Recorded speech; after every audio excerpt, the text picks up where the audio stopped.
More revelations coming to light now on the foreign donations to Clinton Foundation charities and their questionable ties to U.S. adversaries.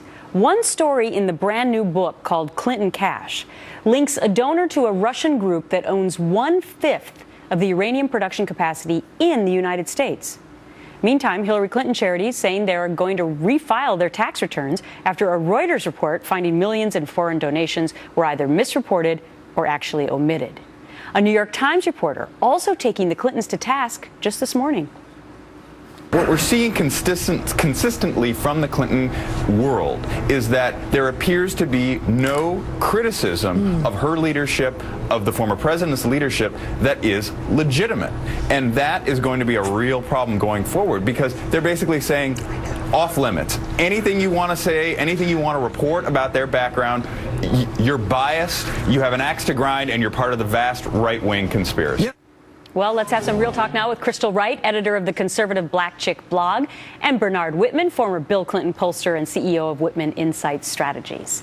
All right, Bernard, would you agree with that New York Times reporter that it's going to be difficult for the Clintons to go back to the age-old excuses that it is the vast right-wing conspiracy? No, look, I think legitimate questions about leadership are absolutely appropriate, but this is just another example over 25 years of the right stringing together disparate data points, assumptions, innuendos, and false allegations to weave together a narrative to try to take down the Clintons. Excuse me, and the fact Bernard, is, there were 3 major reports that came out today, all with different content about the Clinton Foundation, not to mention what we just talked about 15 minutes ago about the whole email situation. Was that the vast right-wing conspiracy as well? You act as if the Clinton Foundation is somehow Hillary Clinton's personal pocketbook. The fact is, she's a private citizen now running for the President of the United States. She served with she was a distinguished senator from New York who got bipartisan praise for her work there. She was an extraordinary Secretary of State. Let's focus the issues I know that her spokespeople want to say that we need to look to the future, but Crystal, when you run for president, everyone looks at your past.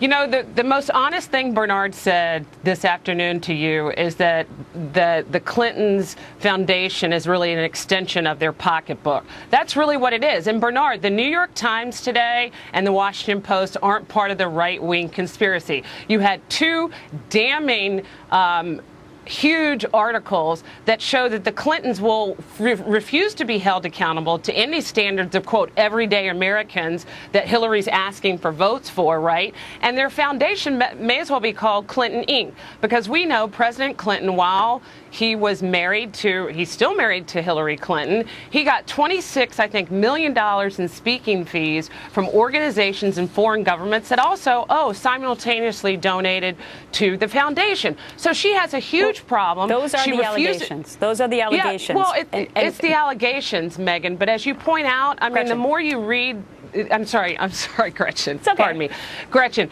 The more that you point this out, what we see is that the stories are sweeping. The evidence is there, and the Clintons Hillary Clinton herself keeps refusing to be held accountable. This went all the way back to Bill Clinton's days. Bernard, I want to show this poll to you because this has to do with honest and trustworthiness and maybe leadership as well. American voters say 54 to 38% that Mrs. Clinton, is not honest and trustworthy. So you were just defending her record in the past. How do you get past that poll? No, I'm actually saying let's focus on the future and let's focus on this poll. Let's focus on how do you get past the poll? The fact is, there's 2 other polls that firmly show the American public is currently divided on whether she's honest and trustworthy or not. The ABC Washington Post poll has it 46-46. CBS has it about the same. These polls will fluctuate. What you failed to show is that in swing states of Iowa, in Colorado, and Virginia, strong majorities of people feel that she has much better leadership qualities than the Republicans. She's winning the horse race against every single Republican. And the reason why the polls is so partisan is that if you're a Republican, unfortunately, you don't give Hillary Clinton a chance. You don't even give her a chance. 78% of Democrats feel that she's honest. 10% of Republicans do. Well, these polls all taken before the big revelations today, so we're going to have to see how this all fleshes out. By the way, happy birthday to Bernard Whitman today. Somebody told me it's your special day. Thank you, Gretchen. Happy birthday. Have a great one. Crystal, great to see you.